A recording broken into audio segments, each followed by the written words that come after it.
Ukraine पर nuclear attack की तैयारी में है रशिया। न्यूक्लियर वेपन के इस्तेमाल पर पुतिन कर रहे हैं विचार।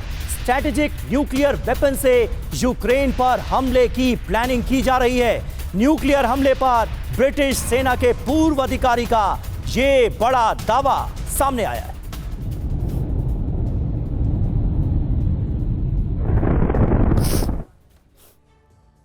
तो सवाल है कि क्या व्लादिमीर पुतिन वो करने वाले हैं जिसका डर बीते 3 सालों से था। ट्रंप से भड़के हैं व्लादिमीर पुतिन, तो क्या अब न्यूक्लियर बम से हमला करेंगे। पुतिन एटमी हथियार के इस्तेमाल पर विचार कर रहे हैं, ऐसी खबर सामने आ रही है। स्ट्रेटेजिक न्यूक्लियर वेपन से हमला कर सकता है रूस, इसको लेकर पुख्ता तौर पर डिटेल्स मिल रही है। जंग में रूस की सेना और हथियार का बड़ा नुकसान हुआ है। ब्रिटिश सेना के पूर्व सेना अधिकारी का यह बड़ा दावा है।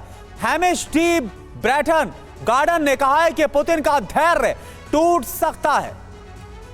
और देखिए एक और अहम खबर है, 5 सीक्रेट न्यूक्लियर ठिकाने बना रहा है रूस, ये जानकारी सामने आ रही है। यूरोप में 4, अलास्का के करीब 1 न्यूक्लियर बेस बनाया जा रहा है। मई जून में प्लैनेट लैब्स ने इसकी सैटेलाइट तस्वीरें ली थी। ये देखिए वो सैटेलाइट पिक्चर भी हम आपको दिखा रहे हैं।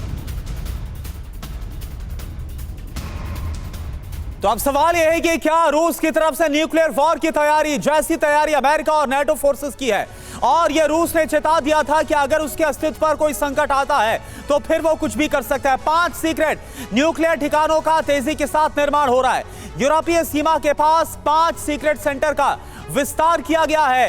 यूरोप के अंदर 4 सीक्रेट न्यूक्लियर अड्डों का विस्तार किया जा रहा है। सैटेलाइट तस्वीरों में अलास्का के करीब ठिकाने का दावा भी किया गया है। जी हां, अमेरिकी satellite imaging company planet labs की जो तस्वीरें सामने आई हैं वो इसकी तस्दीक करती हुई दिखती हैं। सिंघल साहब, क्या बात यहां तक पहुंच गई है? न्यूक्लियर वॉर की तैयारी हो रही है, स्ट्रैटेजिक न्यूक्लियर वेपन को रेडी मोड में रखा जा रहा है। क्या आने वाले वक्त में इसकी नौबत आ सकती है? पुतिन की यह तैयारी क्या बता रही है?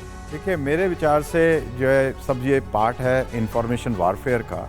मुझे नहीं लगता कि पुतिन जो है इस तरह का कोई काम करेंगे।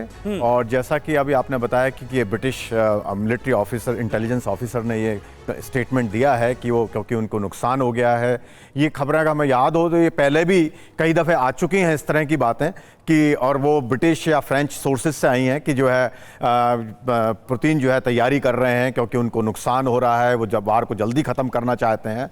जैसा कि हम जानते हैं कि प्रेसिडेंट पुतिन जो है बहुत मंझे हुए खिलाड़ी हैं। और जहाँ तक ये दूसरी बात है कि ये जो एक्सपेंशन की बात है, ये तो मेरे विचार से ये पार्ट ऑफ द उनकी अपनी स्ट्रेटेजी है पुराना कि वो अपना न्यूक्लियर जो एक्सपेंशन है वो कर रहे हैं ताकि जो है जैसा कि अलास्का के बारे में आपने कहा कि उसके स्ट्रेटेजिक इम्प्लीकेशंस हैं उसके लिए, क्योंकि वो उस हिसाब से वो तैयारी हो रही है। मेरे विचार से ये यूक्रेन की जो वार है उसका कोई उससे संबंध नहीं है, और मुझे नहीं लगता कि प्रेसिडेंट पुतिन इस तरह का कोई विचार करेंगे। वो केवल एक स्ट्रेटेजिक। ठीक है सिंघल साहब, लेकिन इतने सालों से ये जंग चल रही है और जब जब हमने ये सोचा कि नहीं ये तो नहीं होगा, वो होता हुआ भी जंग के मैदान में हमने देखा है, इसलिए कुछ कहा नहीं जा सकता कि आने वाले वक्त में होने क्या वाला है। तैयारियां पुरजोर तरीके से जो नजर आ रही हैं वो ये बता रही हैं कि आने वाले वक्त में ये युद्ध और ज्यादा विध्वंसक होगा। 50 दिनों की डेडलाइन क्या असर दिखाती है ये देखने वाली बात होगी।